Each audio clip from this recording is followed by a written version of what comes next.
I have some updates for you, including another request that I take a video down. Welcome to the channel. I'm Liz. I get people the help they need when they're stuck in an RV nightmare.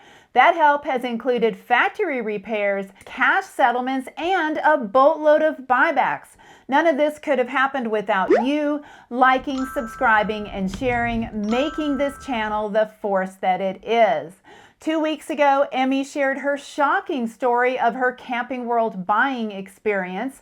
She claims that Camping World posed as a private seller on Facebook Marketplace. Listing that it was under was just like a generic man's name. We set up a time to go check out the RV. They wouldn't give us the address until we were on the way, which I was like 30 minutes into the drive until they actually sent me the address. We pull up, it's Camping World. I didn't know anything about Camping World. Then when she arrived at Camping World, she was told the RV was sold and they had a different, more expensive RV they could show her.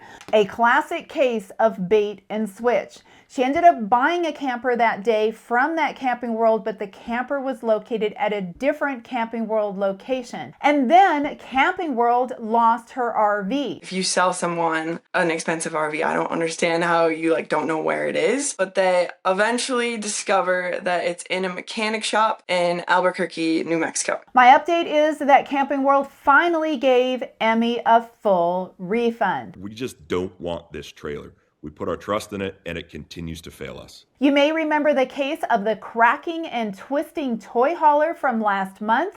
Cameron and Ashley were on an extended vacation with their children in their Heartland Cyclone Toyhauler when it began having some serious structural problems. I go up into the front bedroom and turn around and notice a giant crack on our wall at the front of the living room slide.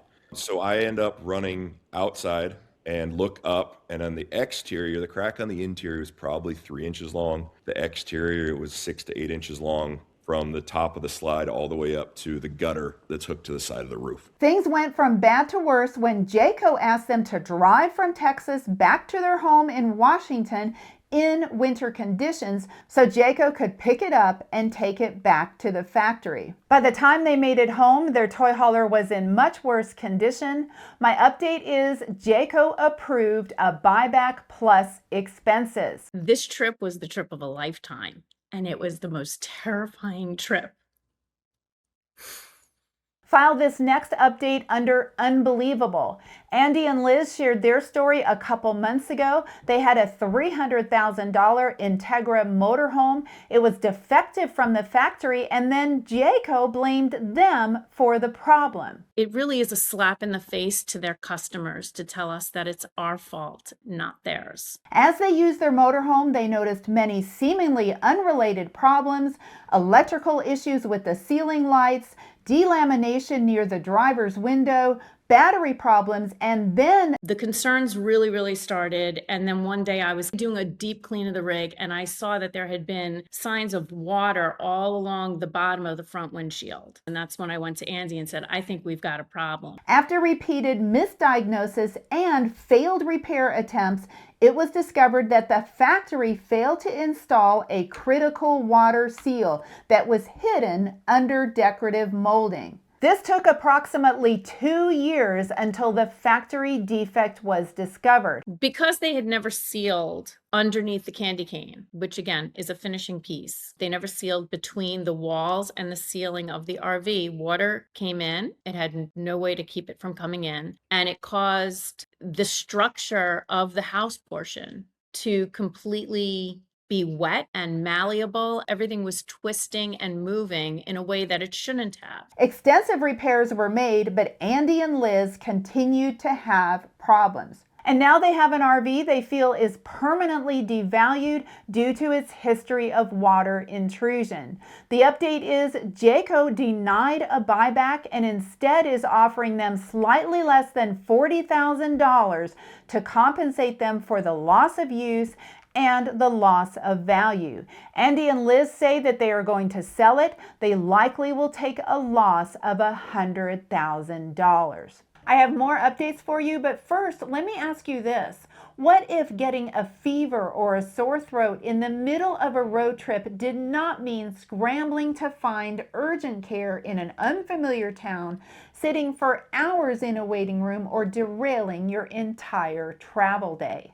Instead, you could just open your medical emergency kit from the wellness company, match your symptoms to the doctor-recommended guidebook, and start treatment immediately. This is not a basic first aid kit. It's like having a mini urgent care traveling with you wherever the road takes you. Inside are 8 core medications, including ivermectin, a generic Z-Pak, amoxicillin, and more, covering over 30 common conditions when hospitals or a doctor is unavailable. No waiting rooms and no pharmacy lines, just the right medications when you need it.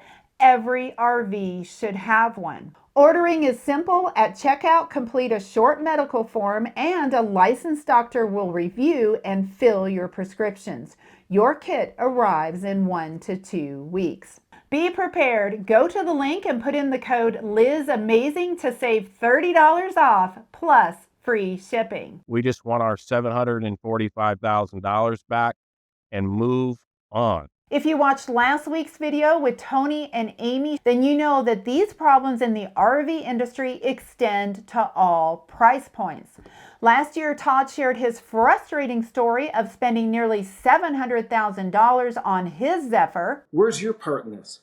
I said, where's Tiffin's part in this? It's time for you guys to step up and help out here. He had many of the same problems, including hot and cold water that was swapped and a bulging exterior wall due to missing welds in the main structure. It's not like it's one small thing. The things that have went wrong with this bus are major problems, from the loss of oil pressure, to the broken frame, to the side of the bus being bowed out, to the delamination of the side of the bus, replace the nose cone, blown hydraulic cylinder on it. I mean, where does it end? Todd wanted a buyback, but Tiffin said no. They said they fixed it and it was ready to go. Todd called me a couple months ago and he said he's going to sell it. He was going to go through a dealer, but the dealer didn't feel comfortable about the video with all the problems being up. Todd very politely asked me to take the video down. If you're a longtime viewer, you know that I regularly get asked to take a video down for a variety of reasons. Often when customers are given a buyback or even cash compensation, they're asked to scrub the internet, all their postings, and even to get me to remove the video. I do not take these videos down because they're often the only thing left when you're doing your research. These videos serve you by educating you about the problems with a particular brand or make and model, and also so you can see how the manufacturers respond. Do they quickly make it right, or do they refuse to help their customers, even when it was mistakes made at the factory? By the way, this is my third Tiffin Zephyr case. All 3 had serious structural problems with the frame, including missing welds. Todd was very understanding when I told him no. As it happens, his son owns a truck repair facility. He took his motorhome there and they went through everything. Todd reports he's going to keep his motorhome, and so far so good. In fact, he's traveling with it right now. We don't want a payout. We don't want a replacement van. We want this van, and we want it to work. Brian and Ryan paid $130,000 for their Jayco camper van, only to have it stuck in the repair shop. They faced persistent electrical, battery, and mechanical failures. The update is the van went to the factory for repairs. The alternator was replaced right away and it again started smoking. Their next move was to replace the entire wiring harness and alternator again. Ryan and Brian have it back now and they are pleased to report that the van works as expected, and in fact they've been on a couple trips. They're very happy and are back to enjoying camping life. Jayco has been featured in a lot of these updates today, including these camper van repairs, the Heartland Cyclone buyback, and the frustrating offer of compensation for the Integra motorhome. If you were to give Jayco a report card, what grade would you give them? Let me know in the comments. Thank you so much for watching, and I'll see you in the next video.